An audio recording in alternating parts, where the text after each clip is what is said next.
But good. Good week of work. We'll be ready to go on Sunday. I need to ask you, you've been on the injury report every week this year. Why is that the case? You'll have to ask Zach. Have you been getting treatment throughout the week? Is that Yeah, I always get treatment. When you went back, watched tape, had your meetings on Monday, we asked you about if you felt like there needed to be some sort of change. You said something's got to change. Where'd you come out of that with? I was really happy with how we played. Just like every game, you wish you had a couple back that you didn't take advantage of. But overall, I thought we played really well. So do you feel like anything has changed this week, or has everything just been the same? I mean, you change week to week. I wouldn't say you ever stay the same. You're always growing and learning and changing things week to week, things that didn't work, things that worked, finding new things. So, every week's a little different. how challenging has it been challenging to balance the record with the fact that you guys have lost 4 games by a combined 15 points, and it really is just a couple of plays. I don't know if you balance that. Your record is your record. Doesn't matter how you lost them. The goal this week is to go 1-0 for the week, and then we'll move on. How unique a player is T? Pitch was telling us that, a lot of people may take for granted that you can throw a ball in a certain window, the in slants, both touchdowns, that you can throw a ball in a certain place and not lead them into Roquan, for example. How unique is a receiver to be able to turn his hips, do that, have the catch radius, and put it all in one package? Yeah, T's body control is elite. I'm confident that I can throw to T in any window, whether it's late, early. Got to throw it behind him, in front of him, because his body control is so elite and his arms are so long and his hands are so good that he's going to make the throw right. So that gives me confidence throwing to him over the middle in a lot of different ways, in a lot of different windows, on a lot of different plays, because he just consistently makes those tough catches. As these games get more and more high scoring, that puts more pressure on every possession. The offense hasn't looked like it's feeling any pressure. Obviously, it keeps scoring. How have you guys not pressed or not tried to do too much with more pressure on each possession? We found a rhythm early in each of these last 4 games, I would say. And when you can find a rhythm early, that just gives you a lot of confidence and puts the defense on their heels. And then you feel like you can call any play and that we're going to make it work. So that's our job as players, no matter what play is called, no matter what look you get. Try to find a completion, try to find positive yardage, try to find a first down. We're going to continue to play that way. Our playing each week has been great. We're going to continue to build on the run game. We know what the pass game is. So we're going to continue to get better. You mentioned Sunday, Joe, that this team right now isn't at a championship level. What do you think needs to improve the most for you guys to get to where you want to go? Everything. Is there any particular aspect, one more than the other, that needs to get better? No, we all got to get better. Do you think this team can get there to where you want to go? Yeah, I know we can. Whether we do or not is to be determined, but I know, based on the players that we have in there and the coaches that we have up there, I know we can get to where we want to. It's just a matter of doing it. You talked about there have been tough conversations on Sunday, kind of throughout the course of the week, and how they've been happening. Have they been happening maybe more this year than previous years, you think, at this point in the year? That's tough to say. A lot of them I'm not privy to. A lot of them are happening, behind closed doors. But tough conversations happen every day in here. That's the nature of the business, really. When offenses are having problems during a particular game, they'll say, okay, we know we can lean on whatever. You guys seem to, that being able to lean on kind of changes almost game plan to game plan. I mean, is that kind of unique? Yeah, I think we have, our foundations and what we're built on offense. I think we're expanding that more this year, and at the end of the day, we know we can drop back and throw it, but it's been exciting to see the evolution of the run game and the play action game. We're really clicking on all cylinders right now, and we just got to take that to the next level. Joe, do you feel like you're playing some of the best football of your NFL career? I would say that, yeah. I mean, coming off the wrist, there were so many questions about what you would be, what you could do, even for yourself, you didn't know. Are you surprised that it's gone this well so far? I wouldn't say that. I would say I'm still not quite throwing it the way that I would like. I'm making good decisions. I'm putting the ball where I want to. I still think there's another level of improvement that I can get to coming back from injury on ball location and spin rate and all that. So that's going to continue to get better as I get healthier. And so there's always another level to find. What do you feel like is the balance between, Jamar said something a couple weeks ago before the Chiefs game that you guys were the team to beat in the AFC and you need to start acting like it. So what's the balance between knowing that you guys feel like you have a lot of talent, you're one of the best teams in the AFC, but at the same time, your record is what it is, you guys have to earn the right to feel like you are the team to beat. Like, what's the balance of that? I would say right now we're not the team to beat. We're 1-4. I don't think there's any balance to find. I don't think we can say that about ourselves right now. There's a lot of work to do before we can consider anything postseason wise. I think right now we just have to focus on the week-to-week, day-to-day, and trying to get a win. What's the biggest difference between this year's group and the teams that won the division in 2021-22? I think that's to be determined. I think it's too early to tell.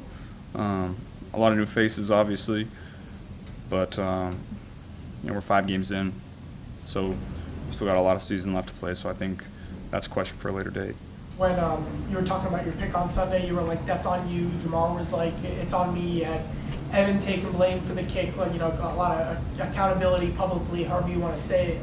Why is that so important? What does that do for a team to have a bunch of guys who are putting their hands up about specific plays? I think it's important to control what you can control, focus on what you can focus on. And so for me, that's looking at the plays that I could have been better, and that's every week. There's always plays that you feel like you could have done something more optimal for a better outcome. And so that's what I'm focused on for me. That's what I'm focused on for our offenses, focusing on the plays where we didn't quite execute the way we wanted to, and improving that. Teddy's got a big assignment this Sunday night. What does he give you in there? I mean, I think, the integrity of the pocket has kind of changed since he showed up. It's obviously shorted up. What does he give you in a game like this? Ted's a tough physical player, brings a lot of energy. The leader of the O-line. That's, he brings something to the table that you can't quite quantify. He's, organizing dinners, having guys to his house, building that team chemistry that's required. And so those guys are kind of, that role is kind of forgotten, but a really important one. Do you feel like you'll get, y'all, with the record being what it is, you feel like you're getting maybe too close to being too deep in a hole that you can't dig out of? Or y'all, what point is that point? When you're eliminated from playoff contention, that's a long ways away. So, we're 1-4, not where we want to be, but we got another opportunity on Sunday, then we got another one after that, and then we have 10 more after that. So, a lot of football to be played.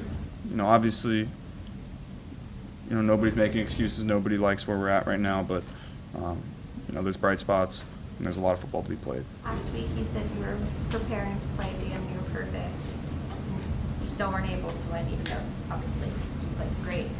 What are you preparing to play? What do you need to do this week in terms of preparation? Yeah, I'm preparing like that every week. I kind of always have, but when the way things have been going, that's how I'm preparing going forward.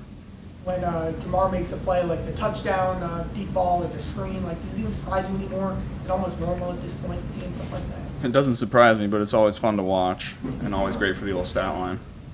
With how the offense has been playing, Joe, you said that you guys have to keep getting better. Do you think there's another level to this offense beyond what you guys have already been doing? Yeah, I think so. And whenever you don't, score a touchdown on every drive, and make every third down. There's always room to improve. And so we're focused on controlling what we can control. That's getting better every day and executing the way we need to. Your spin rate and your ball control location, aren't exactly where you want it to be right now, and you're still putting up the numbers and playing the way you are. What do you think you're doing particularly well during this stretch? I think I'm taking care of the ball pretty well, being smart with it and finding completions. That's what it comes down to. Is you're not always going to get the best look for the call that you have, but can you make that play where it might not look great? Can you make that into a positive gain for your team by finding a completion? And our guys are doing a great job of catching underneath balls and getting those, that hidden yardage, 2, 3, 4 extra yards after the catch, where instead of 2nd and 7, now it's 2nd and 3. That's a big play. That's not what, not everybody sees that, but that's what keeps you on schedule. That's what gets you first downs, and that's in turn what gets you touchdowns. So I'm going to continue to play ball the right way, the way that I feel like we need to try to win games and try to find that next level. The Giants have over 20 sacks already this year. Their defensive front obviously is pretty good, but 11 different guys have contributed to that. It doesn't seem like they blitz as much as some teams, but I guess they're effective when they do. Yeah, they really get pressure with their games and their talent up front. Their front four is elite, some of the best in the league. So it'll be a challenge for our guys, and it'll be a challenge for me and our coaching staff to find, the right calls and the right moments to try to take those shots because of how good they are up front. Trying to help our guys in any way that we can with, moving the pocket, drop it back, play action, mixing it up on them, and just showing them a lot of different looks. Because if you just sit there and let them tee off on you, they're going to get to you. So it'll be a challenge. In situations, especially like this, how's the relationship with Zach kind of developed over the years, and kind of what's that been like, especially as y'all are trying to navigate kind of situations like this one? Yeah, it's never been better. We're, I've always had a great relationship with Zach, and he's been very positive about certain things, and he's been intense about things that he feels he needed to be intense about. So I think our coaching staff is handling this the right way, and we're trying to get this thing flipped and turned to where we want to go. Do you think there's an aspect of behind the scenes that the staff doesn't get enough credit for how they manage kind of rocky situations like this? Yeah, I would say that. I think we've been in these spots before, and not quite this one, but we've come out better on the other end. So all you can do is get back to practice and continue to try to get better. That's what we're going to do. So what's the key to completing 72% of your passes? What's the biggest element to that? You got to have good players around you that make tough catches. You got to know what you're looking at. You got to have an offensive play caller that understands your strengths and what you like, and everybody's got to be on the same page. And you have to work those completions, those timing completions throughout the week in practice, so you have confidence to be able to throw it with the timing and ball placement that you need. Do you have a number in mind for a season percentage that you'd like to see? No, I think I'd always like to be over 70. I think that's pretty achievable for me. Game to game it'll vary because sometimes you got to throw the ball away. Sometimes some things happen out of your control, but we're in a good spot. Does Kayvon Thibodeau's status for Sunday, how does that kind of change things if he isn't able to go where he is with how he can, attack you? Yeah, he's a great player, really athletic, big, long, physical.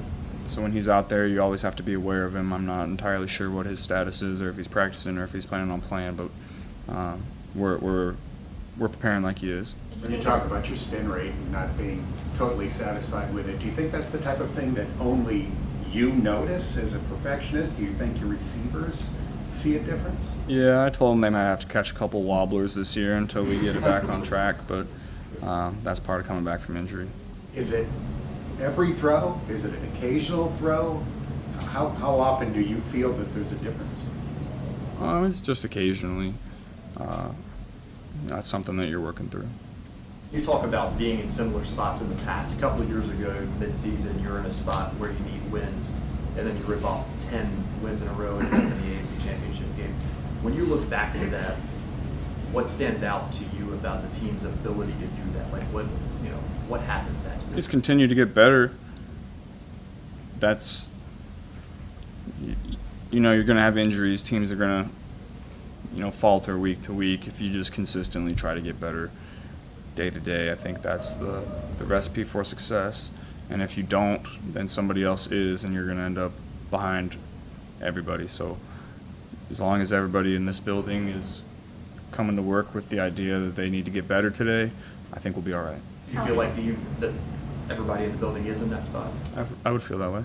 How long did it take you to get the sour taste of Sunday's loss out of your mouth? And did you do anything to help yourself get over it quicker? By today I'm usually all right. By Tuesday I'm usually pretty good too, because you have time to reflect on it. Sunday night you come and watch tape on Monday, you put it behind you, you relax on Tuesday, get back to work on Tuesday night. So we've moved on. It was a tough one, obviously, but moving on to this week now. Where does the talent you have, if a play doesn't go the way you want it to? Say that again? If a play does not go the way you want it to, the throw's not as accurate as you want, or you made a misread, whatever the case may be, you compartmentalize and move on about as well as anybody. Where does that come from? I think I've always been able to, if something didn't happen the way that I wanted it to, or my feet weren't right, I was always able to kind of realize it in the moment and get back to my fundamentals, or have a couple trigger words here and there that can help me get back to baseline. So, I've always kind of been able to understand what went wrong on this throw or this with my feet, my arm, my midsection, whatever it might have been, my foot placement. That's something that I can realize pretty quickly and get fixed on the sideline or right after it happened. Thanks, guys. Thanks, Joe. Thanks, Joe. Clapham here, and every day I am grateful for my experience to have played professional football. As a player, I realize self-motivation, leadership, and appreciating your teammates are key. At First Star Logistics, you can use those same attributes to create the life you want for you and your family. Build your future by working hard like I did. You'll see results both on and off the field. Call First Star Logistics today and be part of our winning team. Knocking.